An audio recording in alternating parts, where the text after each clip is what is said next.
What happens when you attack a nuclear power? Well, Iran tried to find out. They fired missiles into Pakistan on Tuesday. Less than 48 hours later, the response has come. Pakistan has hit back. They used a number of weapons to strike Iran: killer drones, rockets, loitering munitions, and standoff weapons. The operation is being called Marg Bar Sarmachar, meaning death to guerrilla fighters. This place was the target, a village near the Iranian city of Saravan. It's located in the Sistan-Balochistan province, distance from the border, possibly less than 100 kilometers.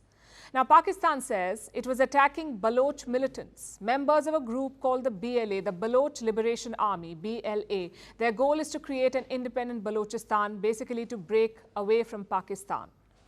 Islamabad says they had credible intelligence. Apparently, the Baloch militants were planning something big. But let's not kid ourselves. This was a retaliatory strike. Iran bombed Pakistan, so Pakistan had to bomb Iran back. Their foreign ministry is now talking of de-escalation. Acts like the one which took place a couple of nights ago create difficulties and give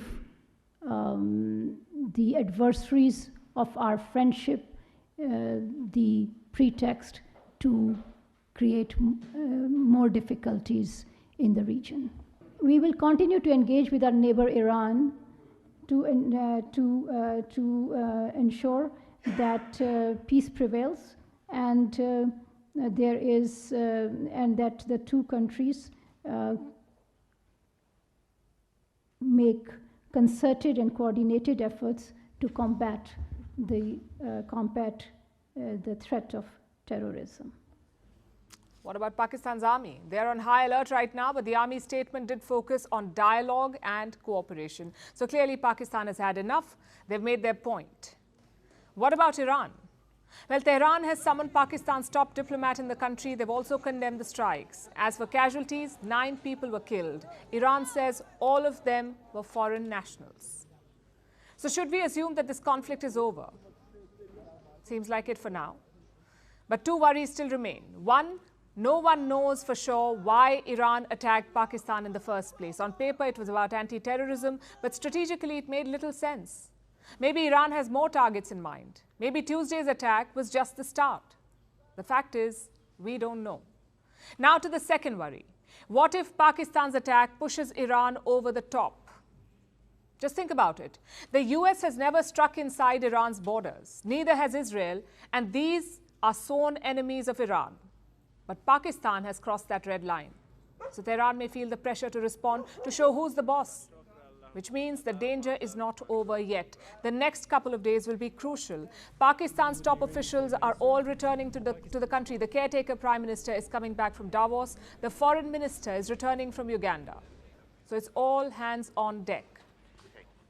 And this whole saga has split the world. The United States has condemned Iran's airstrike, or had condemned that airstrike. Let's see if they condemn Pakistan's as well.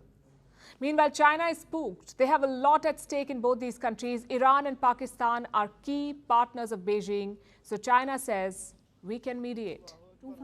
The Chinese side sincerely hopes that the two sides can exercise calm and restraint and avoid an escalation of tension. We're also willing to play a constructive role in de-escalating the situation if both sides need it. So we do condemn those strikes. We've seen Iran violate the sovereign borders of 3 of its neighbors in just the past couple days. And I will say that the difference is the context very much matters. What about India? No prizes for guessing? New Delhi is supporting Iran. Listen to the government's reaction. And I'm quoting, "We have an uncompromising position of zero tolerance towards terrorism. We understand actions that countries take in their self-defense." So India doesn't mind the attacks. But what if things escalate? What will prolonged aggression between Iran and Pakistan look like? First, some numbers.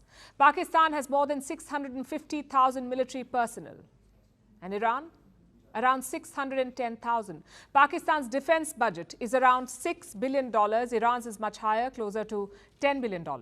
Pakistan has around 1,400 aircraft, out of which 387 are fighter jets. Iran's fleet is smaller. Around 550 aircraft in total, which includes 186 fighter jets. What about tanks? Again, Pakistan holds the edge.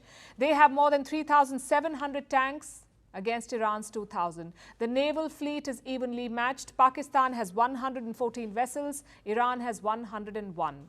Both sides also have trump cards. Iran's economy is in much better shape. Pakistan's economy is in the dumps. But then again, Pakistan has nuclear weapons. So my point is quite simple. A prolonged aggression would be ugly and costly. Not to mention, totally unnecessary. There is no strategic requirement here because both sides agree that the border areas are problematic. Both sides think it's lawless and chaotic. So these attacks do not really improve the situation. At best, it's a battle of egos. Plus, the regional impact would be huge. More countries will pick sides. Some will be caught in the middle. And of course, non-state actors would benefit. It's a risky prospect for India. Pakistan's army lives in forever suspicion of India. If they get tied down in the West, they will want deterrence against India. And what form will that take? It's impossible to know, but it's safe to assume that it won't look good. So de-escalation is the need of the hour.